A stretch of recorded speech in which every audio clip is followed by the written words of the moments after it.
Good evening from New York. So now the Democratic president wants bigger spending cuts than the Republican Speaker of the House.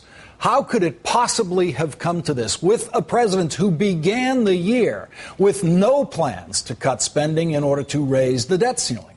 What you are now witnessing is the most masterful rope-a-dope ever performed by a president against an opposition party in Congress. It began months ago with the president's repeated insistence on what prior to this year was always taken as a basic fact of American governance, that the debt ceiling must be raised. There is no choice. It must be raised. The president had to make this argument in the face of Tea Party forces who do not take government seriously, who believe every word spoken by any Democrat is a lie, and who provided the winning margin to make John Boehner Speaker of the House. On election night 2010, once John Boehner's rise to the speakership was assured, it was easy to see this day coming. Our debt ceiling is now $14.3 trillion. It will need to be raised in the coming year. This, by the way, is a challenge for Boehner in the House, his worst challenge. He must, and he knows it, pass a debt ceiling increase in his Republican House of Representatives. That night, some members of the political media and all members of the Tea Party had no idea what the debt ceiling is because in the past, debt ceiling increases have been routine. But John Boehner, who had voted for debt ceiling increases, knew exactly what I was talking about and knew that night that this would be his biggest challenge as Speaker. Boehner has been politically forced to speak out of many sides of his mouth during the debt ceiling saga. For the purposes of pandering to the Tea Party, he has referred to the date when the debt ceiling absolutely must be raised as, quote, an artificial deadline, knowing full well that there was absolutely nothing artificial about it. Boehner had to say such things to placate the most ill-informed and downright crazy members of his Republican caucus in the House, who only months ago were forming sentences with the phrase debt ceiling for the very first time in their lives. But Boehner also always knew, even on election night, that the debt ceiling must be raised. And that, thanks to the artful pressures applied by President Obama, is now, finally, the Boehner position. We're up against a debt limit. And while some think that, we can go past August the 2nd, I frankly think it puts us in an awful lot of jeopardy and puts our economy in jeopardy, risking even more jobs. I would agree with the president that the national debt limit must be raised. Boehner earned the right to say that we must raise the debt ceiling, unmolested by members of his own party, only after months of pandering to the know-nothing section of his party that needed to feel he was listening to their crazy ideas about maybe not raising the debt ceiling. Boehner has managed his party support by insisting that the debt ceiling could only be raised with accompanying legislation that would cut spending, the most massive cut in spending in the history of the federal government.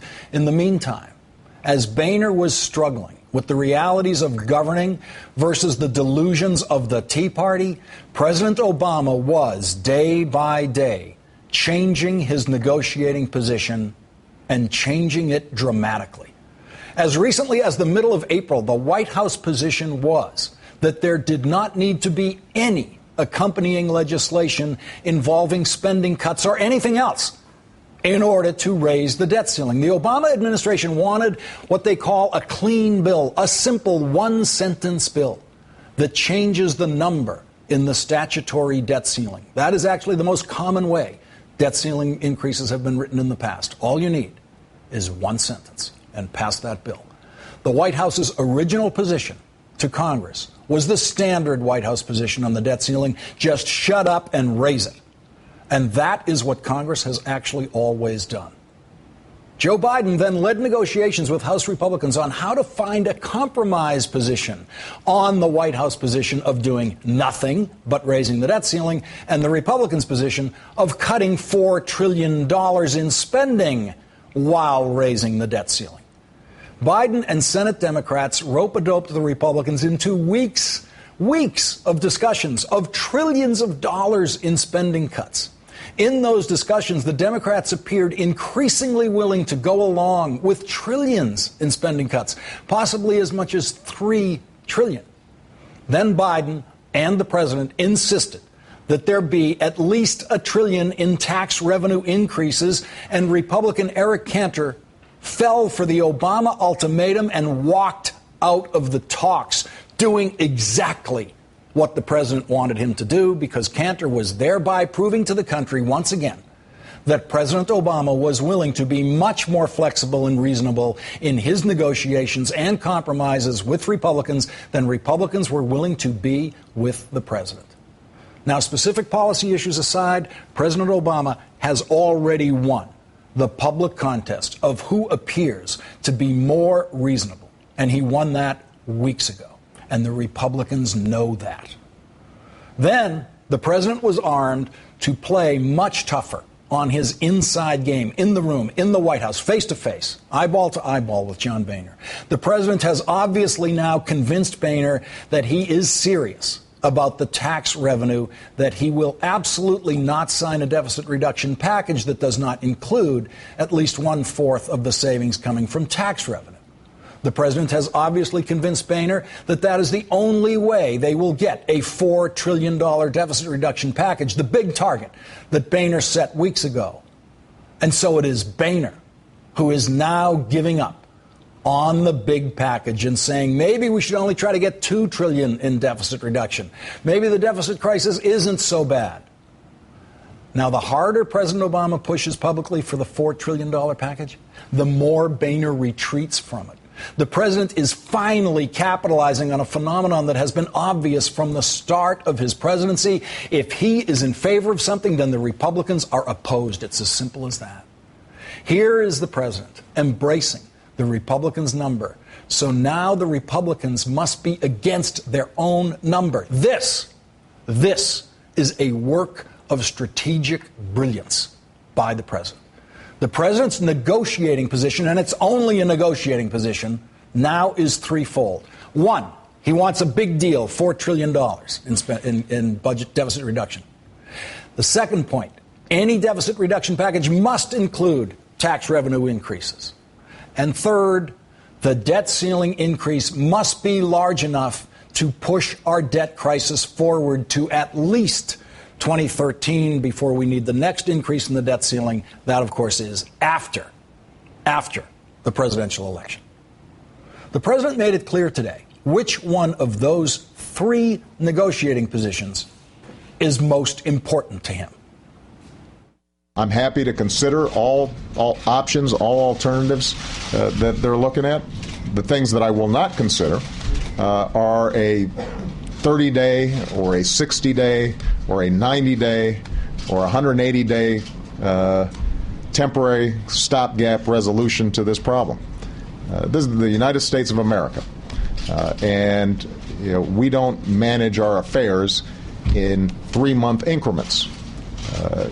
We don't risk U.S. default on our obligations because we can't put politics aside.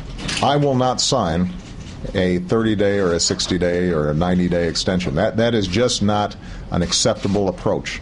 And if we think it's going to be hard, if we think it's hard now, imagine how these guys are going to be thinking 6 months from now in the middle of election season when they're all up. It's not going to get easier. It's going to get harder.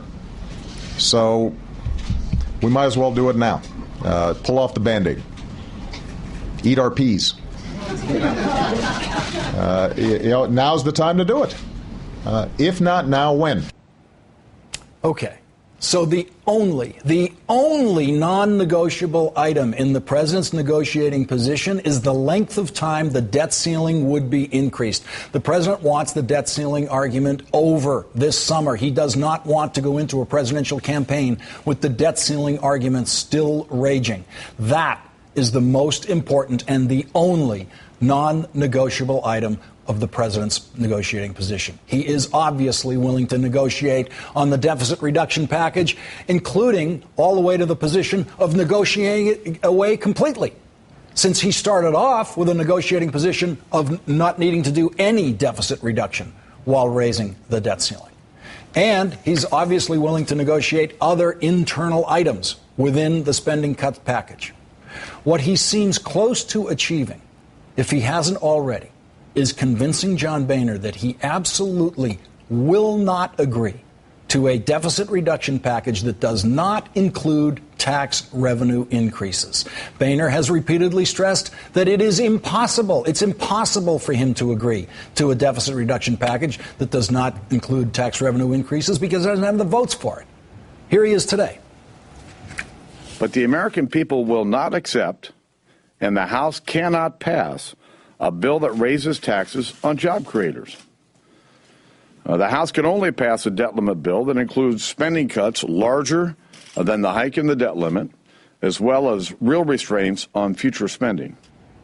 So, if the president can't agree to a bill that doesn't include tax revenue increases, and Boehner can't agree to a bill that does, that leaves them only agreeing that the debt ceiling must be raised.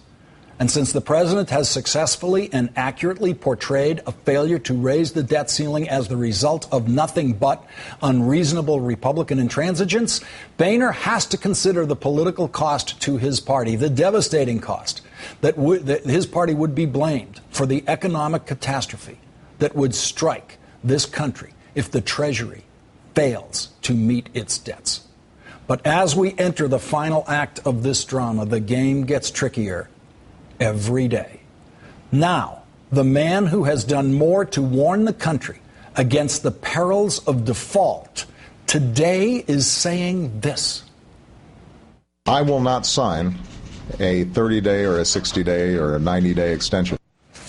The president has to be careful not to get boxed into saying that publicly, because after months of preaching the importance of raising the debt ceiling, he cannot get caught saying there's a version that he will not sign. Of course, if on August 1st, with default looming on August 2nd, the Congress passes a 30-day extension of the debt ceiling, a clean bill with nothing else on it, despite what the president said today, of course he will sign that bill. What you will continue to hear from the president as the negotiations drag on is this. I'm prepared to take on significant heat from my party to get something done. And I expect the other side should be willing to do the same thing if they mean what they say, that this is important. The more he says he is willing to go against his own party, the more reasonable the president sounds to independents and swing voters. And he's saying he's willing to go against his own party on a spending cut package that the Republicans are already retreating from, a spending cut package that he may never have to go against his party on. But he's getting credit for sounding reasonable, which is the most important thing for him at this stage publicly in the negotiations. And with Republicans refusing to say anything like that, with Republicans refusing to even consider an adjustment in the tax break for private jets, symbolic though that may be, the more relentlessly unreasonable the Republicans sound. The only way for the president to win the debt ceiling duel is to convince Boehner that the Republican Party will be blamed for the calamity that strikes if the debt ceiling is not raised, and that the president is not bluffing when he says he really does want $4 trillion in deficit reduction, which includes tax revenue increases, and that he's not bluffing when he says he will not sign a short-term extension of the debt ceiling. As of tonight, the bluffer in chief is winning.